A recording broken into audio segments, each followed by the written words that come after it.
Doctor Dubersaski, hoy con nosotros. Ahora me ubiqué en el ámbito universitario, en el Claudio Dubersaski profesor. ¿Qué le decís a los chicos que están ingresando a la facultad porque tienen la vocación de ser médicos? ¿Qué se necesita para ser médico? ¿Qué se necesita para ser un buen médico? Bueno, primero voy para atrás. No cualquier estudiante, no cualquier persona tiene la capacidad para ejercer la profesión médica. Y por ahí yo instaría a que la facultad, no solamente en el ingreso donde se toman en cuenta conocimientos académicos, se tendrían que tener en cuenta cuestiones que tienen que ver con la parte emocional, con la parte de cómo afrontar las frustraciones, porque la medicina está rodeada de frustraciones, cómo asumir los errores. Bueno, hay cuestiones que tienen que ver que cualquier empresa grande que va a incorporar a algún empleado tiene un departamento de recursos humanos. Y justamente en las entrevistas ven si tu perfil da para determinado puesto o no. Bueno, muchas veces hay muchos estudiantes que quedan en el camino o se reciben de médicos y dejan la profesión porque justamente por ahí tienen muchos conocimientos, pero no pueden tener la inteligencia emocional y la empatía para ejercer la profesión. Por suerte, la medicina alberga cientos de especialidades y entonces tenés especialidades médicas con relación directa con el paciente, especialidades, por ejemplo, que no tenés ni que tocar un paciente, como la anatomía patológica, ves preparados histológicos. Bueno, y así yo diría que uno tiene que hacer una suerte de preparación. Una selección de la admisión para ver si ese joven que esté eligiendo a los 18 años dedicarse a la medicina va a estar dispuesto a hacer muchas horas de guardia, a dejar muchas actividades de lado en pos de sacrificarse por el otro. La medicina es una especie de sacerdocio, porque uno se tiene que dedicar de lleno al ayudar al otro. Y muchas veces lo que no se entiende de la otra parte es que nosotros también somos personas que tenemos nuestras emociones, que tenemos que descansar. Como yo te contaba la otra vez, vos no te subirías a un colectivo que el chofer está manejando más de 8 horas. Sin embargo, te haces operar de cualquier cosa con un tipo que hace 24 que estás despierto. Entonces, bueno, esas cosas tenemos que empezar a ver. Pero, ya que hablamos de educación y de medicina, yo noto que hay baches muy importantes en el nivel educativo desde el secundario a la universidad. Y la pandemia, retomando el tema que hablamos al principio, agudizó esos problemas. Entonces, los chicos llegan a la facultad por ahí sin poder comprender textos o sin saber estudiar o muchas veces sin poder escribir o redactar un texto porque están acostumbrados a hacerlo mediante la tecnología.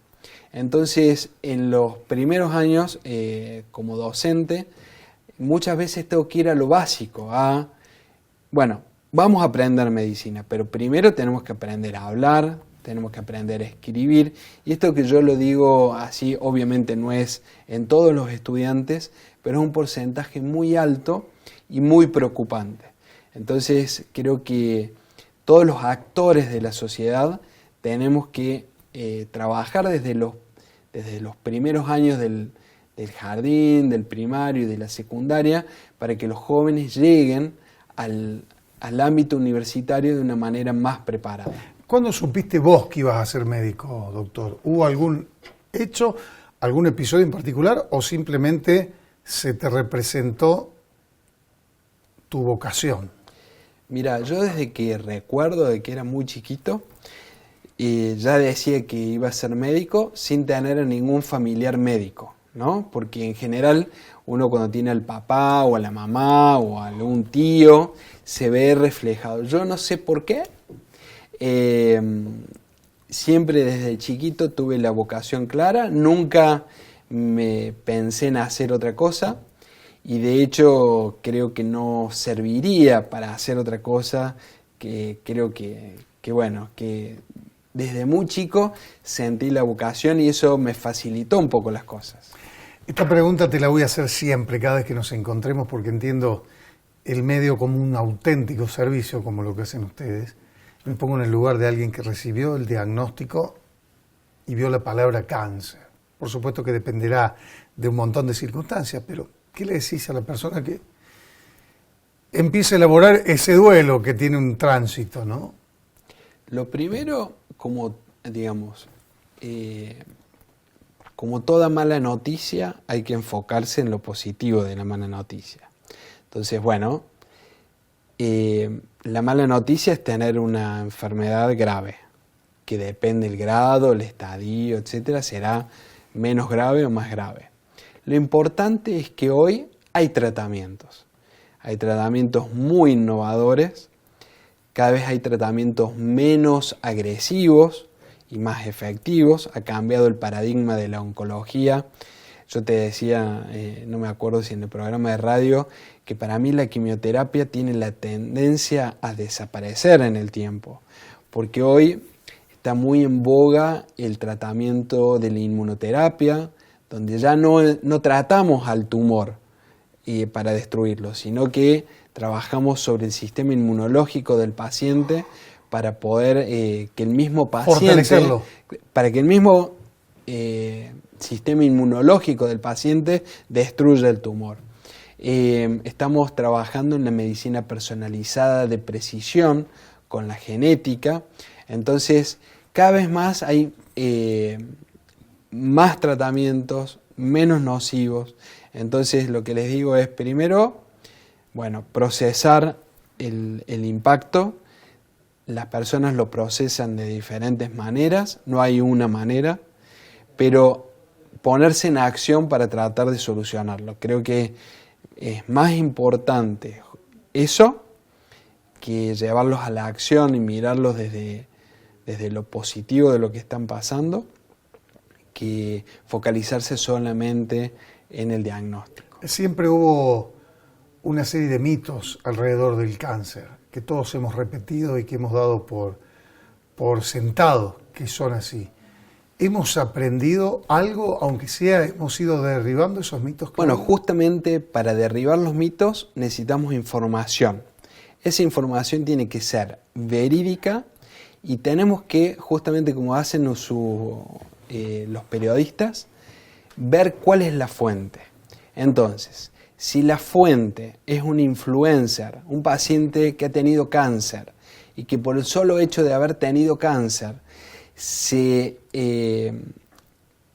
cree que puede divulgar una receta magistral, por ejemplo, con bicarbonato y limón. ¿Sabes qué más me gustaría a mí? Que el cáncer se cure con alguno de estos productos naturales, sería espectacular. Digamos, nosotros mismos lo usaríamos en el consultorio. Pero bueno, entonces mucha prudencia a la hora de consumir esta información que es masiva y que genera, yo siempre digo expectativa, que ¿no? Genera expectativa. Y aparte, es como que las medicinas alternativas y, bueno, genera como una mística, ¿no? Yo siempre digo que a diferencia de lo que pasa con la medicina tradicional o alopática, es como que las medicinas alternativas gozan de muy buena prensa, por así decirlo.